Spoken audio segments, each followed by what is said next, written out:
¿Qué tal? ¿Cómo están? Bienvenidos a una nueva semana Implicados. Hoy en nuestra primera parte vamos a analizar un libro que habla sobre política y cómo los políticos nos pueden llegar a engañar. Se llama Libre Pensamiento. Y en la segunda mitad del programa conoceremos el proyecto Up to You. Les invito a acompañarnos en el programa de hoy. Comenzamos.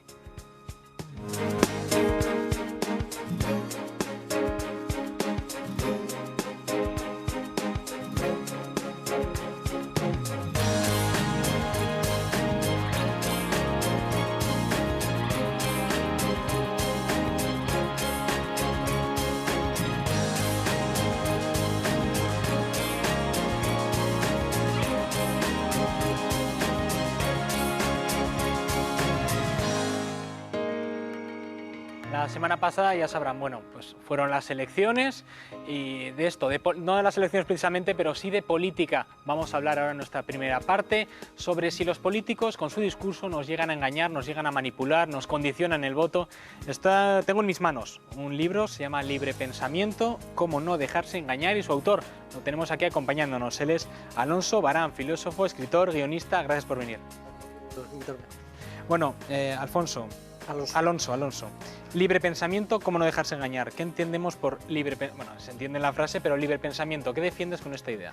Bueno, el libre pensamiento es una corriente filosófica que existe desde el siglo XVIII y básicamente, en grandes rasgos, dice que el pensamiento individual, libre de dogmatismos, ¿no?, es el que permite que seas libre, ¿no? O sea, entonces, por eso, pues, aglutina diferentes disciplinas, ¿no? Tiene una visión holística al individuo para poder pensar con libertad, ¿no? Entonces, pues huye de la religión, huye del dogmatismo político, y lo que ofrece una serie de herramientas pues que se basan desde mecanismos psicológicos, filosofía moral, filosofía de religión. Bueno, aglutina muchas mecánicas para no dejarse engañar por el discurso político.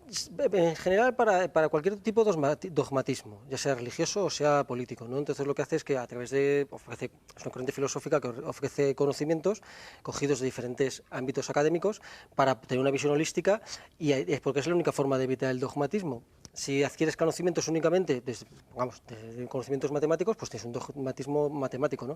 Si adquieres conocimientos solo desde un punto de vista de una rama de la filosofía, pues es igual una forma de dogmatismo. Entonces, el libre pensamiento lo que hace es que ofrece conocimientos de una amplia variedad académica, ciencia, filosofía, etcétera, y así pues uno puede tener una visión holística con la que enfrentarse a la realidad, ni más ni menos. O sea, se puede llamar que tenemos aquí un manual de criterio propio, sí, de elaborar un criterio propio. De hecho, uno de los títulos que barajaba para el libro era precisamente el manual del libre pensador, pero bueno, al final pues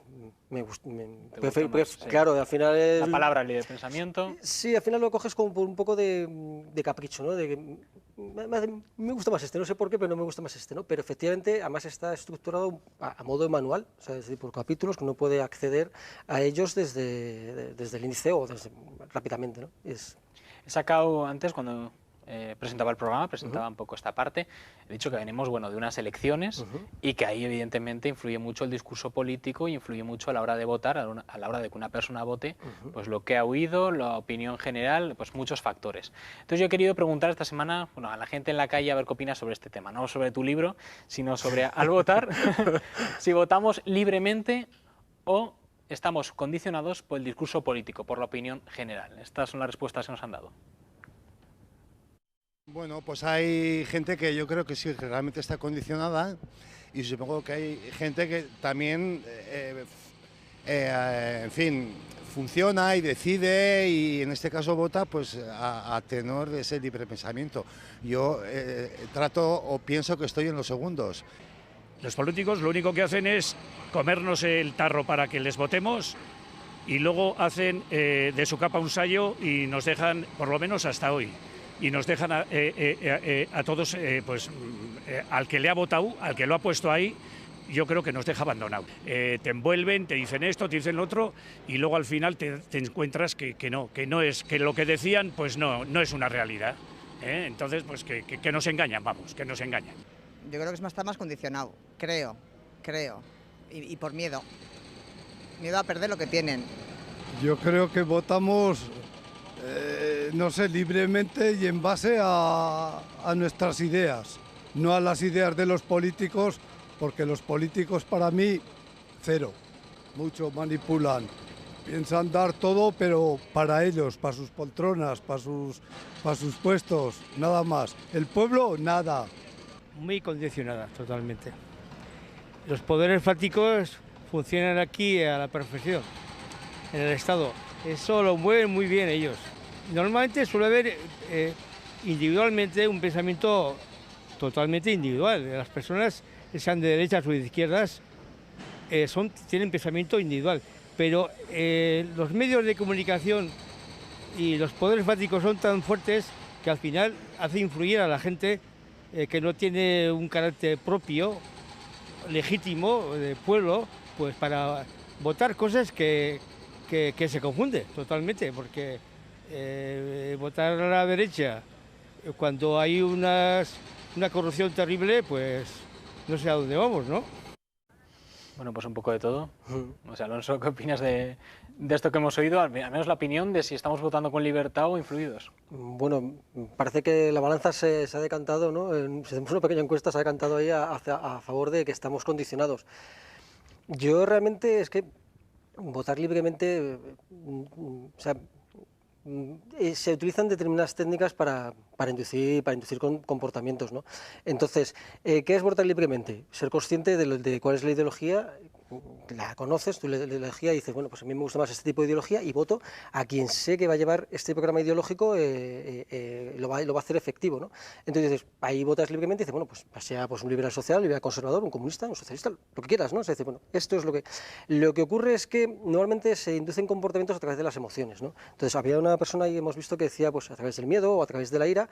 Entonces, a partir de ahí ya no estás votando libremente, porque ya no estás votando a lo que tú consideras que es más justo o más beneficioso para la sociedad según tus bases ideológicas. Estás votando pues guiado por una emoción, ya sea la ira, el miedo o el anhelo, ¿no? El anhelo de conseguir algo que te prometan, ¿no? Entonces, ¿qué ocurre? Que ya no estás votando libremente porque estás votando en función de una emoción que se ha estimulado para poder dirigir tu mente basándose en esa emoción. Que se ha estimulado, desde la política se ha estimulado una emoción como puede ser el odio, al contrario, vamos a fastidiarles, ¿no? Por supuesto, el odio, el miedo, el anhelo, o sea, es decir, pongamos un ejemplo, que me encantan los Como un ejemplo, sí.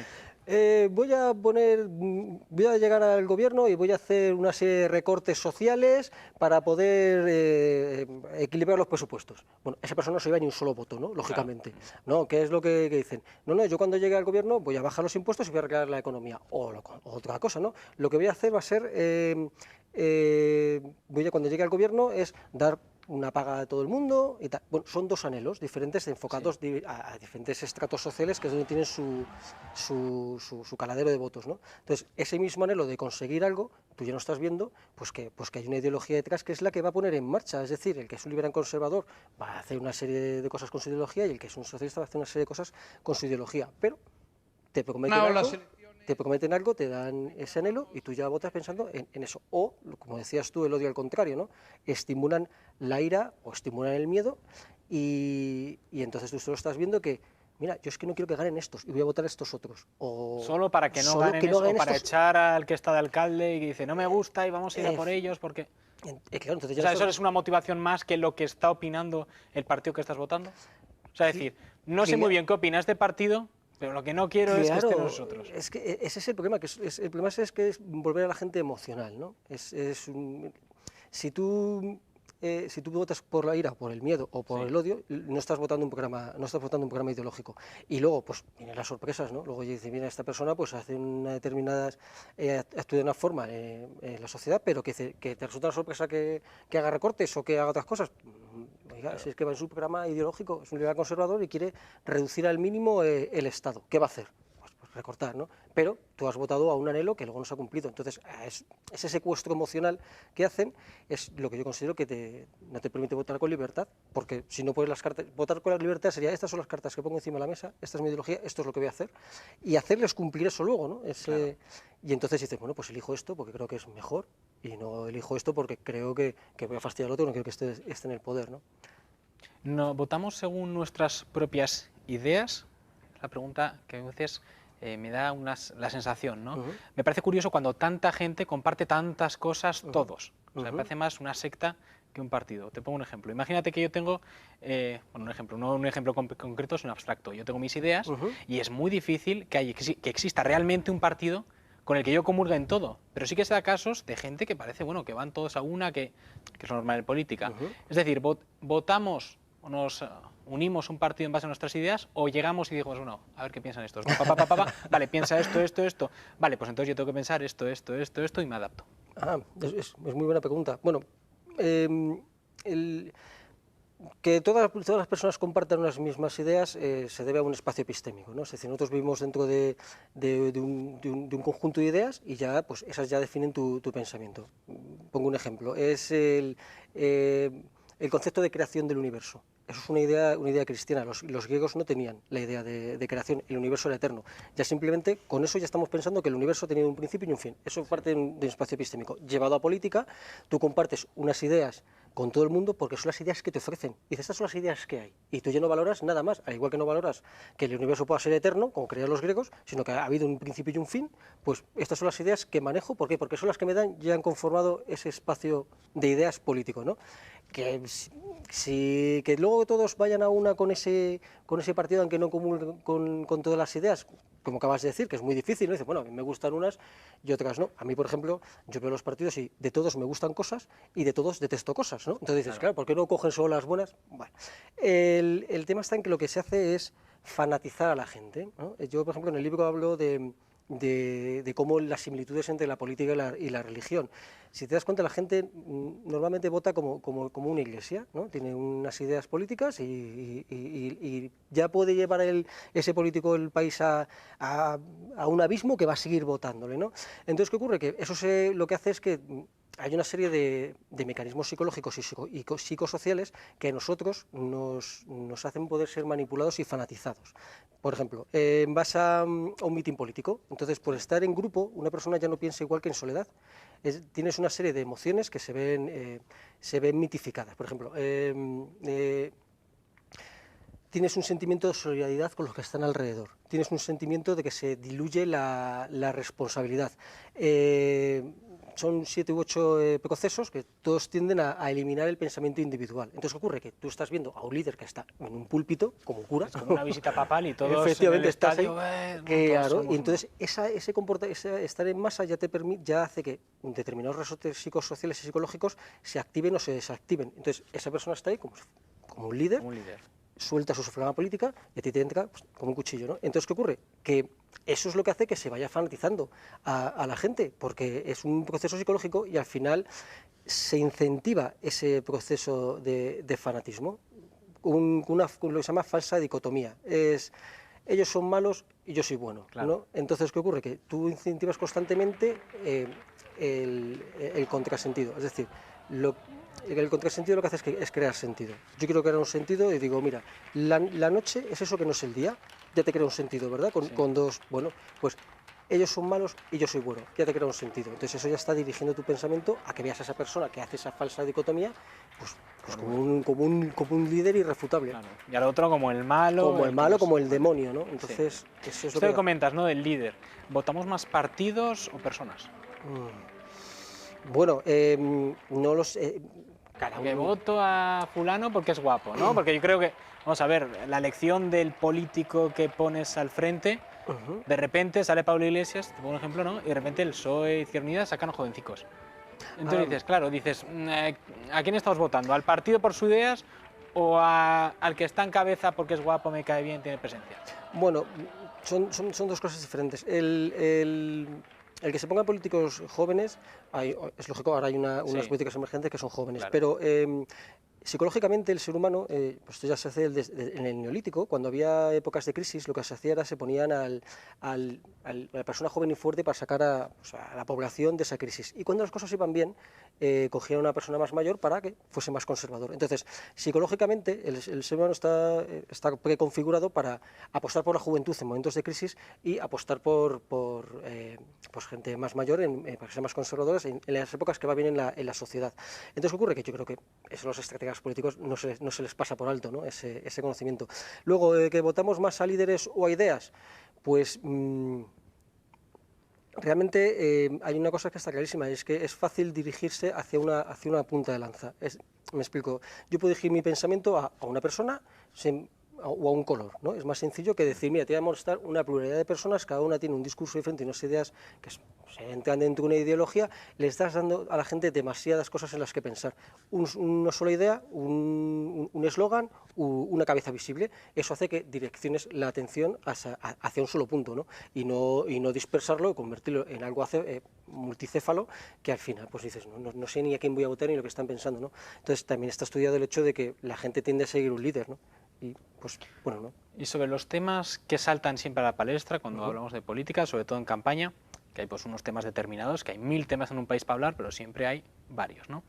¿Quién elige estos temas que están de moda? O sea, ¿quién los pone? Los propios políticos, quiero decir, hay temas, pongo algunos ejemplos, que son pues desgracias que sí que existen, pero que a mí me parecen de perogrullo. Estamos en el debate a 4, los 4 candidatos, y salen varios temas. Sale, por ejemplo, la violencia de género, que es un tema, bueno, pues que es una desgracia que está pasando en nuestro país, pero se dice, ¿ustedes qué opinan de la violencia de género? No, ¿ustedes qué van a opinar? ¿Qué van a hacer? ¿Qué van a decir? Va a decir uno de ellos, no, a mí me parece fantástico. Es decir, son obviedades, yo veo eso y digo, ¿qué preguntan estas obviedades? Es decir, hay temas que son temas de minipunto, de, venga, sácame este tema para que ponga el minipunto. Bueno, y más bien son temas que la opinión pública está pendiente de ellos porque hay una cobertura mediática.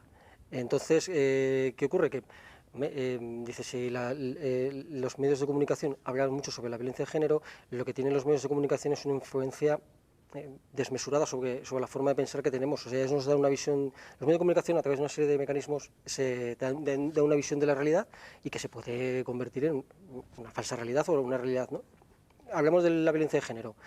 Sale mucho en los medios de comunicación que existe violencia de género, la población luego le da importancia. ¿Por qué? Porque cuantas más veces hables de algún medio de comunicación, eso genera más importancia a la gente. Si tú estás hablando constantemente de violencia de género o de cualquier otro tema, eso le das importancia porque lo estás viendo constantemente. Entonces, claro, pues el político dice, voy a hablar de esto que resulta que tiene importancia para la gente porque se ha dado una cobertura mediática. No voy a hablar de, por ejemplo, pues, yo qué sé, el Toro de la Vega. Sí, de cualquier otro tema. ¿Por qué? Porque va a decir la gente, no me interesa nada de lo que está hablando, me interesa que hable de la violencia de género.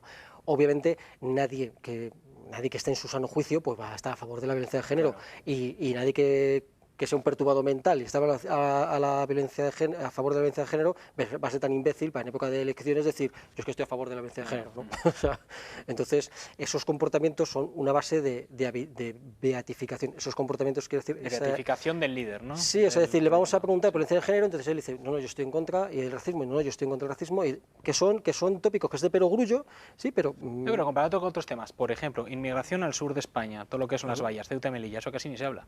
Entonces, digamos, ahí en el debate a 4 ni se tocó, y ahí mueren personas cada semana, como quien dice.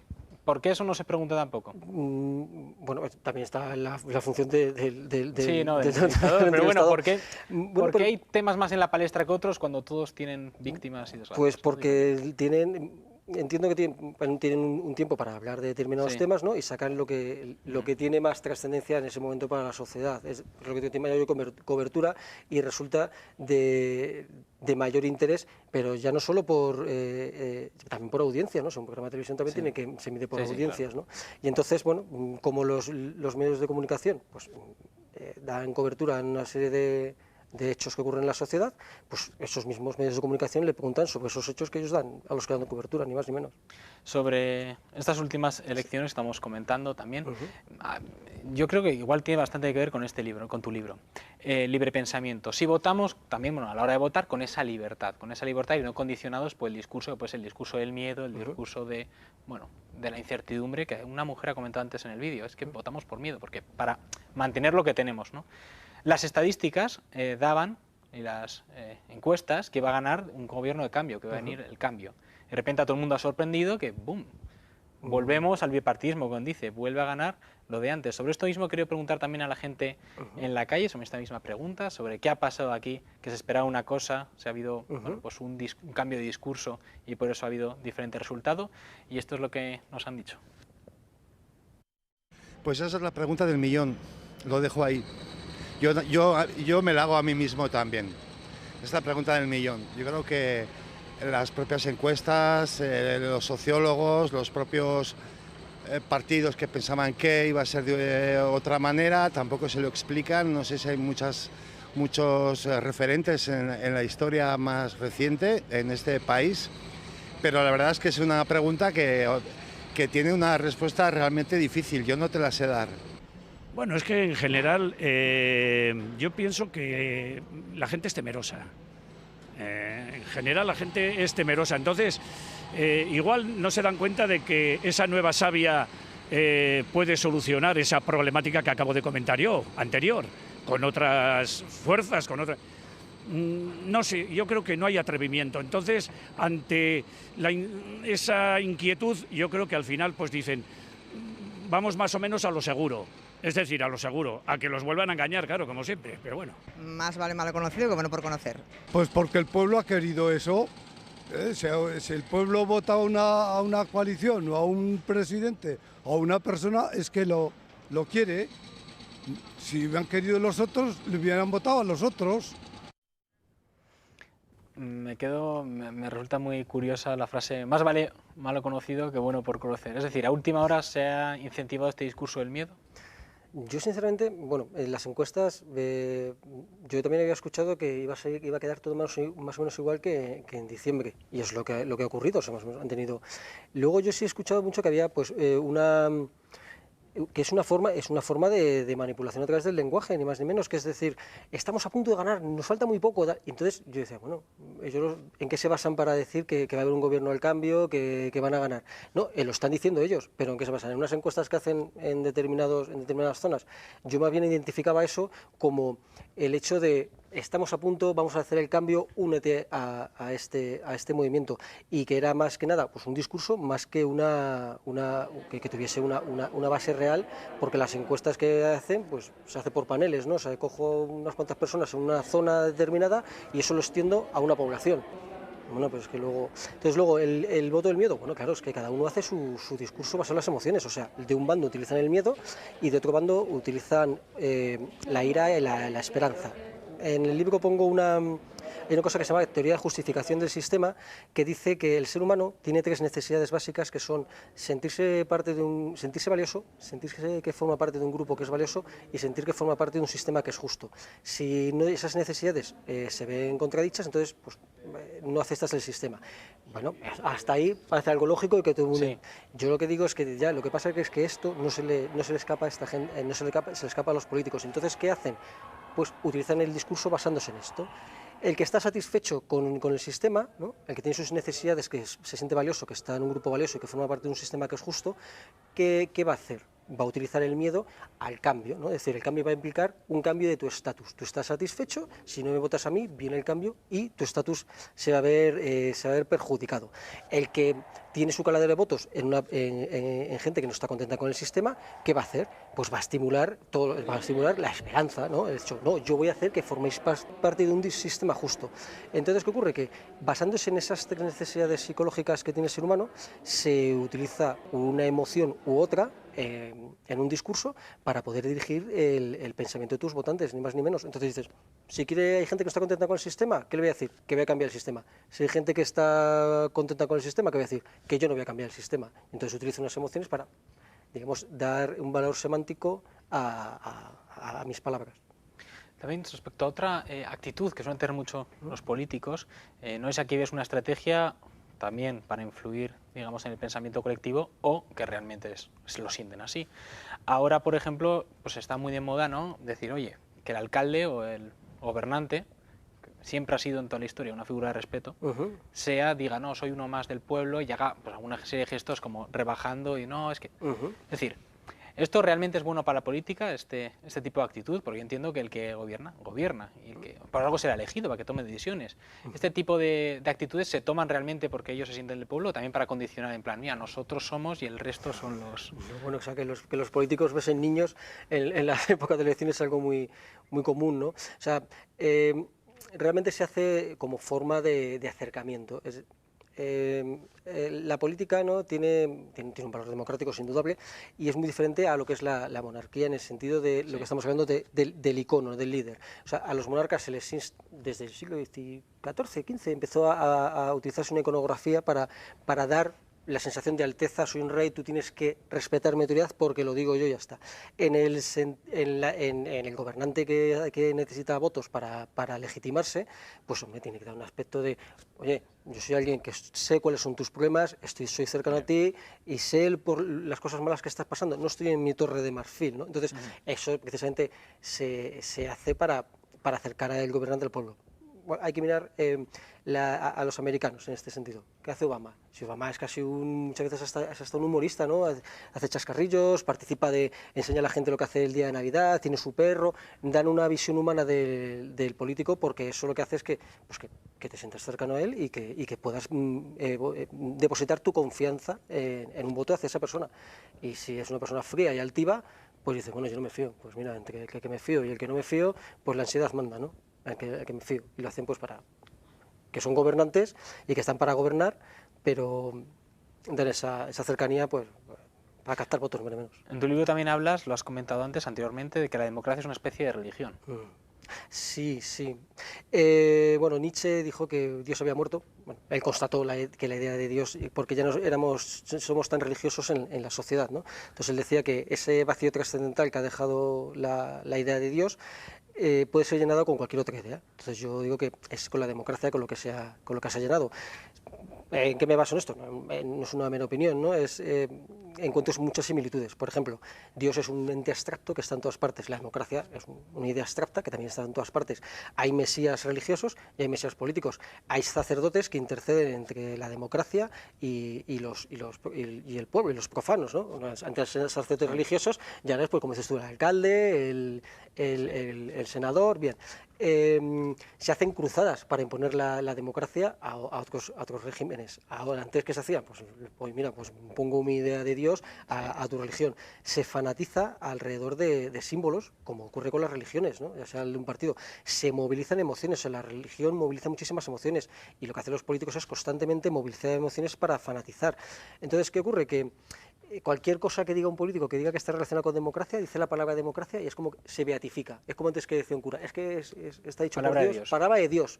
Esto es democrático. Esto lo ha elegido la democracia. Bueno, oiga, pues entonces, por eso digo que ese vacío trascendental que tiene el ser humano, que nosotros tendemos a la trascendencia, pues ya no tenemos un Dios en el que llenarlo, y se llena pues con la idea de democracia. Y sí, hay rituales como las elecciones, los mítines. Son el domingo, como la misa. Efectivamente, los mítines. Entonces, pues bueno, esas similitudes, con las lógicas diferencias, sí, claro. Pero bueno, que tampoco nos debe extrañar, que es que la política y la religión han ido de la mano desde la antigüedad. ¿Se ha idealizado la democracia, tú crees?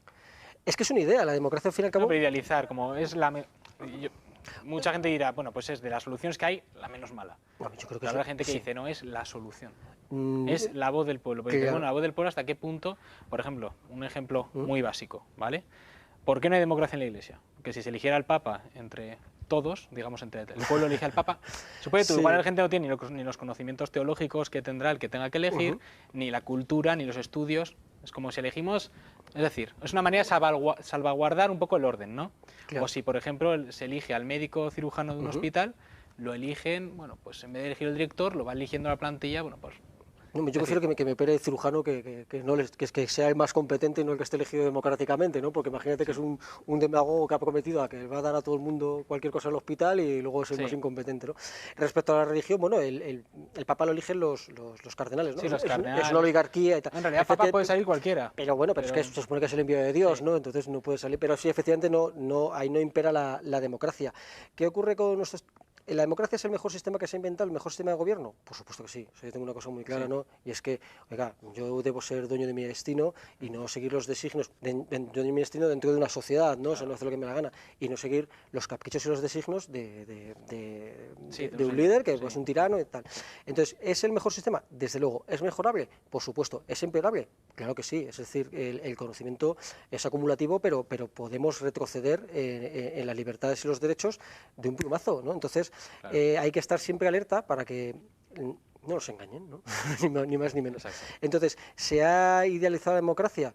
Bueno, en mi caso, yo creo que más que una idealización es también una demostración, ¿no? Se ha demostrado que a lo largo de la historia las épocas que han sido más felices para la ciudadanía son las democráticas, y las tiranías y las monarquías pues no lo han sido. Claro, la democracia también permite que haya gobernantes que amparen a políticos corruptos, o no sé qué, no, es decir, tiene como su lado de que el pueblo, al fin y al cabo, elige a un señor y ese señor, bueno, pues luego también hace y deshace como quiere, eso es así. Sí. O sea, pero son 4 años dices, tengo que aguantarle 4 años, ¿no? O sea, el problema está en que tú coges a alguien por una dinastía claro, esto a los hijos de los hijos de los hijos. Y ya puede ser, y son corruptos. Entonces, el problema está también en que yo creo que lo que se ha idealizado, bueno, más que idealizado, ha sido estimulado por los propios políticos, el hecho de decir que por haber sido elegido democráticamente, ¿no?, te salvaguardas de muchos pecados, ¿no? Claro. Y no es así, es decir, escuchamos muchísimo a muchos gobernantes que dicen que no, yo hago todo pues por el bien social, etcétera, etcétera. Bueno, yo lo que creo es que el que le gusta el fútbol se hace futbolista, el que le gusta escribir se hace escritor, y el que le gusta el poder se hace político, y el que le gusta ayudar se hace una ONG, ¿no? Pero claro, eso que hablábamos antes, de lo que decías antes, de que son cosas como de perogrullo. Oiga, la violencia de género, hombre, sabemos que va a decir que no está en contra de la violencia de género, que está en contra de la violencia de género un político, ¿no? Pues igualmente va a decir que él quiere el bien de la sociedad y que es casi como un amigo fiel para todo el mundo, ¿no? No, bueno, es una persona que se mete en política porque el poder es inherente a la política, o sea, no está ahí, entonces se mete a eso porque... Ahí va también con lo del alcalde que va de que soy uno de vosotros, no es uno de nosotros, es el tío que tiene el poder en mi ciudad. Efectivamente, entonces él se ha metido al alcalde, ¿por qué? Porque quiere poder, si quiere ayudar a... Pues hay muchísimas formas, ¿no? Hay ONGs y tal. Entonces, ¿qué ocurre? Que luego va a hacer y va a deshacer lo que le venga en gana el gobernante dentro de las cotas que se le ponen en democracia. Claro que lo va a hacer. ¿Por qué? Pues porque si lo que quiere es el poder. Entonces, ¿por qué alguien quiere el poder? Pues porque el poder es una forma de dominio sobre los demás y lo quiere pues para dominar, ni más ni menos. Bueno, Alonso, te quiero agradecer muchísimo el que hayas venido desde Madrid también a esta entrevista, aquí a presentar tu libro. ¿Cómo iba a faltar? Libre pensamiento, cómo no dejarse engañar. Bueno, pues un imprescindible, además, bueno, todo lo que estamos hablando aquí, más cosas ampliadas. Así que bueno, queda esta recomendación, lectura de verano, como no, además sí. Es cortito, está bastante bien eso es bueno. Eso para cualquier lado nos viene bien. Mil gracias, Alonso, por haber venido. Gracias a ti. Bueno, y ahora pasamos unos minutos a publicidad y a la vuelta regresamos para conocer el proyecto Up to You.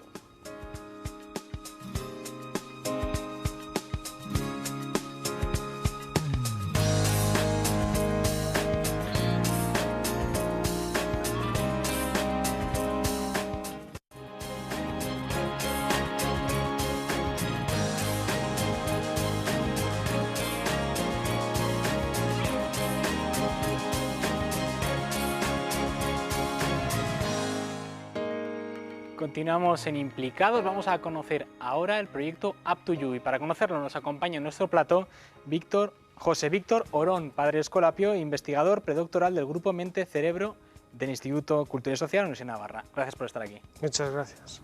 Bueno, ¿qué es el proyecto Up to You? Bueno, pues el proyecto Up to You es una plataforma educativa que pretende pues poner su granito de arena en lo que es la mejora de lo que es la educación a través de la educación emocional, ¿no? Porque se sabe y se conoce pues que lo que es la calidad del acto educativo se juega mucho más en las relaciones interpersonales que en el qué hace el profesor en el aula. Y esas relaciones interpersonales tienen un lenguaje muy emocional, ¿no? Entonces la idea que subyace y que está detrás de todo es que entrando por la vía emocional, ayudando al profesor y al alumno en cómo puede producirse esta relación y este crecimiento personal, a través de las emociones se puede ayudar a una mejora del acto educativo en sí. Y del rendimiento académico. Tiene muchos efectos y entre ellos pues esperemos que tenga ese también. Se presentó el pasado 22 de junio en Civicán. Cuéntanos un poco en qué consiste este proyecto. ¿Cuáles son sus fases? ¿Cómo lo habéis gestado? Bueno, pues el proyecto tiene que ver pues tanto con mi experiencia personal, que he estado pues de educador durante 15 años en centros escolapios de secundaria y de bachiller, ¿no? Y a partir de ahí pues bueno, se va gestando una una experiencia y unas certezas. Digamos que con eso uno va generando intuiciones de lo que funciona y de lo que no, ¿no? Pasado este tiempo, pues desde la misma orden pues se ofreció la posibilidad de poder abrir un tiempo de investigación con la intención de que lo que se investigara repercutiera en beneficio del propio ministerio nuestro, del acto educativo, ¿no? Y entonces así es cuando entré en contacto con la Universidad de Navarra y pues primero un máster y luego el doctorado que estamos acabando, pues ha ido todo el rato encaminado en este sentido, ¿no? Un proyecto que se gesta, como dices, primero en la teoría, ¿no? Mezcláis Sí. de teoría neurociencia, psicología, Sí, filosofía. ¿Por qué estas 3 ramas? Sí, bueno, digamos que el interés primero con el que surgió todo es hacer una buena fundamentación de lo que es la educación emocional, ¿no? Porque es un campo en el que se suele pasar muy directo a la práctica sin pensar muy bien de dónde vienen estos términos, de dónde viene toda la perspectiva y yo pensaba que valía la pena hacer esta inversión de tiempo en saber cuáles pueden ser las bases, el fundamento teórico de una educación emocional. Entonces, el por qué se ha acudido al lenguaje interdisciplinar es porque es como una especie de garantía de que uno va por buen sitio. Es decir, si desde distintas disciplinas resulta que se empiezan a encontrar coherencia, ¿vale? Porque cada disciplina tiene un poco como también su campo y su trayectoria, pero se empiezan a encontrar pues sinergias, ¿no? Se están apuntando líneas, pues eso pues da como mayor garantía, ¿no? Entonces, Up2You por eso tiene una línea de fundamentación teórica, de investigación universitaria y tiene otra línea de implementación educativa, porque obviamente cualquier tipo de propuesta o vale para cuando el profesor se encierra en el aula con sus 30 alumnos o no vale, ¿no? Entonces, se generan estas 2 líneas de investigación teórica y de implementación educativa para ponerlas en diálogo entre ellas y que así poco a poco pues aparezca una visión mucho más robusta de la educación emocional. Respecto a la implementación práctica, ¿habéis probado ya el método en alumnos de primero de la ESO, en Tafalla, en Escolapios Tafalla? Cuéntame un poco cómo es el método ya puesto en práctica, resultados. Sí, bueno, pues se quiso empezar de una forma pues sencilla, poco a poco, pues algo tan sencillo como generar una extraescolar, ¿no? Se convoca a los padres, se les dice, oye, esto se ofrece, se convoca a los niños, oye, esto está aquí, ¿quién se apunta? Bueno, pues unos apuntan, otros no se apuntan. Y entonces, así empezamos poco a poco, nos juntábamos los lunes, ¿no? Pues más o menos pues de octubre a mayo, más o menos, pues ahí empezábamos un ritmo. Un ritmo semanal que básicamente pues la reunión o el encuentro de Up2You tenía como 4 distintas dimensiones. Una dimensión son las distintas actividades que trabajamos juntos, con los 10, se apuntaron 10 niños, lo hemos hecho 2 años, ha salido de una forma parecida, 10 y 11 cada vez, y entonces tenía un momento de actividad grupal, otro momento que lo hemos llamado grupo de apoyo, que es que por parejas o por tríos se tenían que juntar también para aprovechar las mismas relaciones interpersonales entre ellos como una vía de crecimiento de ellos, ¿no? Para que tuvieran experiencias de que es posible relacionarse entre ellos de una forma distinta, ¿no? También estaba la entrevista personal que intentábamos tener, pues en este caso yo con cada uno de ellos o por parejas, según casos, y luego también se les propicia un tiempo de soledad, ¿no? Porque se les pide que tienen que hacer cosas también ellos a nivel individual, ¿no? Entonces son como 4 dimensiones que se trabajaban a la vez. Tú has preguntado por resultados. Entonces, ahí hasta ahora la evaluación que hemos hecho, pues así ha sido inicial, sencilla. Los profesores, por un lado, como observadores externos, ¿no? Hacían su evaluación sobre distintos ítems que le preguntábamos, y luego, por otro lado, pues también hacíamos algunos test psicológicos, pues al principio y al final, ¿no? Pues como se hace cualquier diseño experimental con el grupo control, grupo programa. Y entonces, los que tenemos evaluados, porque no hemos evaluado todos los datos que tenemos, este año acabamos de cerrar los resultados y están por evaluar, ¿no? Pero lo que tenemos pues ha salido pues muy bien, la verdad, y con cierta sorpresa, ¿no? Porque Up2You es un programa que se centra sobre todo en en propiciar vías de crecimiento personal a partir de la plataforma emocional, ¿no? Entonces, hay cosas, digamos, típicas que se suelen asociar al mundo emocional que nosotros no trabajamos porque pensamos que no hay que trabajarlo. Por ejemplo. Como por ejemplo el autocontrol, ¿vale? Luego, si quieres, te explico por qué no es una buena opción centrar un programa de educación emocional sobre el autocontrol. Pero queríamos evaluar una cosa. Nosotros hacemos una apuesta educativa donde no tocamos el autocontrol ni le decimos a nadie que tiene que controlarse. Es otra cosa distinta a la que hacemos, es propiciar vías de crecimiento, pero queríamos evaluar, bueno, ¿y esto de rebote tendrá algún efecto sobre temas de impulsividad, ¿no?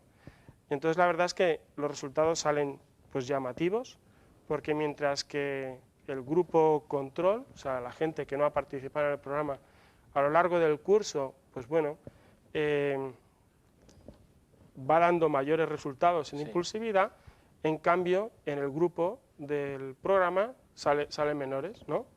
Teniendo el mismo punto de origen. Es decir, que cuando tú te centras en propiciar vías de crecimiento de la persona, que es lo que el ser humano necesita, y ponerte al servicio de ese reto personal suyo, digamos que el resto de la vida de todo ser humano va un poco a su sitio, ¿no?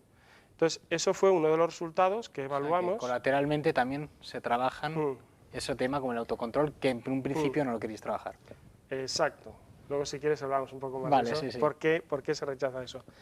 Y lo otro que se ha querido evaluar es algo que sí que se trabaja, entonces para tener como un par de elementos de referencia, ¿no? Y una de las cosas que sí que se trabaja es como el tipo de mentalidad, la creencia o el pensamiento que tiene el joven sobre lo que son sus posibilidades, ¿no? Si uno piensa pues que la vida está acomodada, hay lo que hay, ¿no? O si uno, pues bueno, puede generar vías alternativas donde abre novedad y crecimiento, ¿no? Y exactamente igual, pues veíamos que mientras el punto inicial de la gente del programa y control pues era el mismo, no salían diferencias significativas, al final se veía, ¿no?, que la gente que participaba del programa iba haciendo un tránsito en su forma de entender la vida, ¿no?, como abierta a posibilidades, ¿no?, mientras que los que no, pues se iba quedando una estructura como más fijada, ¿no?, hay lo que hay, ¿no?, y cada uno da de sí lo que da de sí, y parece que hay poco margen a la intervención, ¿no?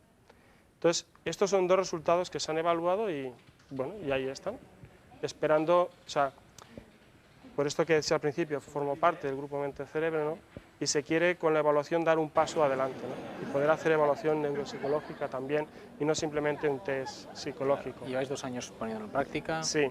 El objetivo, el horizonte es implementarlo en... que los propios colegios puedan aplicar esto mismo, crear talleres externos al colegio. O sea, el horizonte es, Up2You es una plataforma para la mejora de la educación a través de la educación emocional, y entonces tiene 2 líneas, la línea de investigación teórica y la línea de implementación, ¿no? Y las 2 tienen que crecer. La de implementación, el objetivo no es tanto que al final en todos los colegios se aplique un librito que se llame Up2You, sino lo que se pretende es, a propósito de toda la formación que se desarrolla y también de los materiales que hay, generar procesos de la propia renovación del acto educativo. Claro.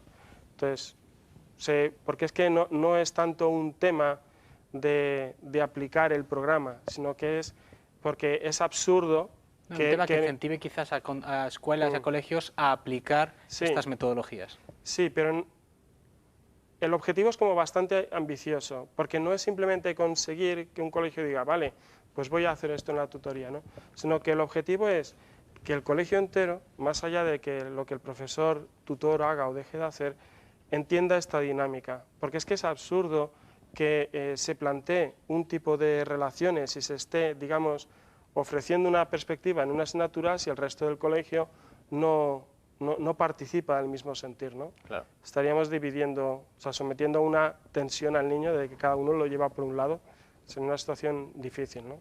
Lo que comentabas antes del autocontrol, ¿por qué no es bueno trabajarlo? Sí, es que digamos que la fama que le viene a todo esto de la educación emocional es asociado a una especie de eslogan, ¿no?, la regulación emocional, te tienes que regular, ¿no? Sí.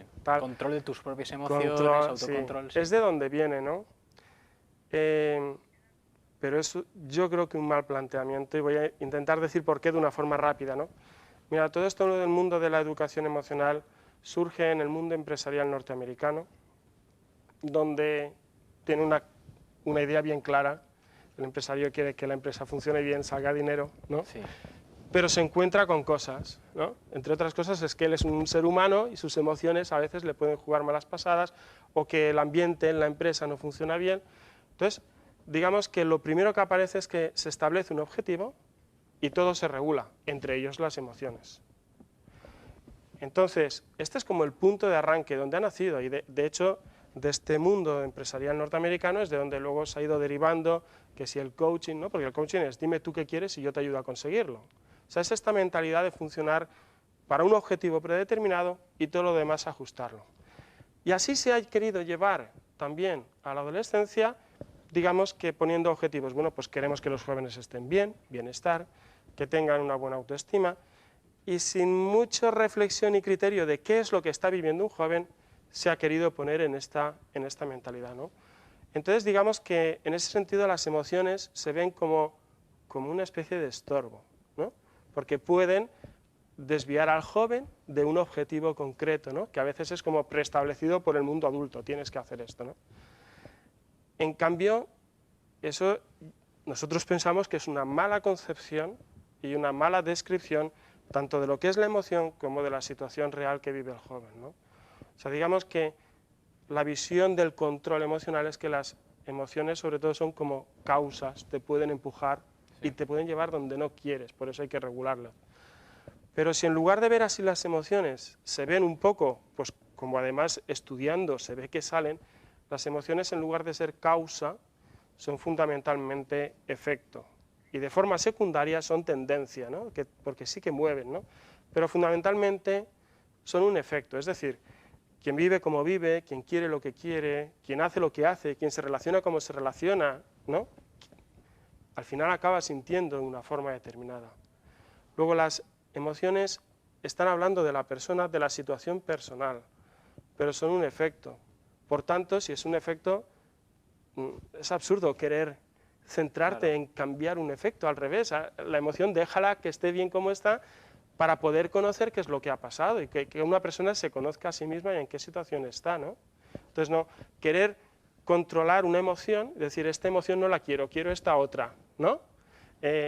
Es literalmente perder el acceso a la realidad que está viviendo esa persona, ¿no? Es como si, a veces pongo este ejemplo, ¿no? Pues uno está en Madrid, quiere ir a Pamplona, va con el coche y ve un cartel que pone 2 kilómetros Sevilla. Entonces se enfada con la señal. Hombre, pero ¿tú por qué te enfadas con la señal? Sí. Entonces, la señal es una señal, ¿no? O sea, gracias a ella sabes dónde estás, ¿no? Entonces, no se trata de cambiar el cartel, sino de sacarle toda la información a la emoción para que el joven pueda descubrir, pues claro, es que siento esto porque me pasa esto, ¿no? Claro. O sea, normalmente, fíjate la que causa, digamos, más que el propio control, reflexionar sobre las causas, sobre, digamos, también el entorno que tienes. Exacto, al final hay que conocer toda la persona. Para que no se nos escape, antes de acabar la entrevista, Up to You, aquellas personas que ahora estén conociéndolo, que no hayan ido a hablar o que quieran adquirir bien sea material o más información, ¿cómo lo pueden hacer? Bueno, hay una página web, ¿vale? Entonces, que es las 3 W, Up2You Educación, todo seguido. Up2You, vale. Sí, Up2You, ahí abajo lo tenéis. Eso es, up2yueducación.com. Entonces, allí hay bastante información, hay vídeos, hay para poder hacer el contacto, poder hablar, ¿no? Y entonces, es una plataforma que está al servicio, ¿no? En las dos líneas de investigación y de implementación, que además está creciendo mucho, tanto a nivel de España, de Navarra, como a nivel de fuera de España. En muchos países, en las dos líneas, está creciendo, ¿no? Entonces... Bueno, pues ir a la web, ¿no?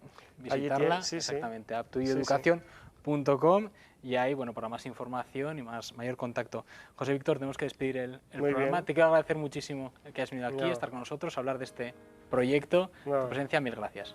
Muy bien, muchas gracias a vosotros. Y ahora, bueno, pues nos despedimos ya, bueno, fin de temporada de Implicados, así que les deseamos un feliz verano. Gracias por haber estado ahí.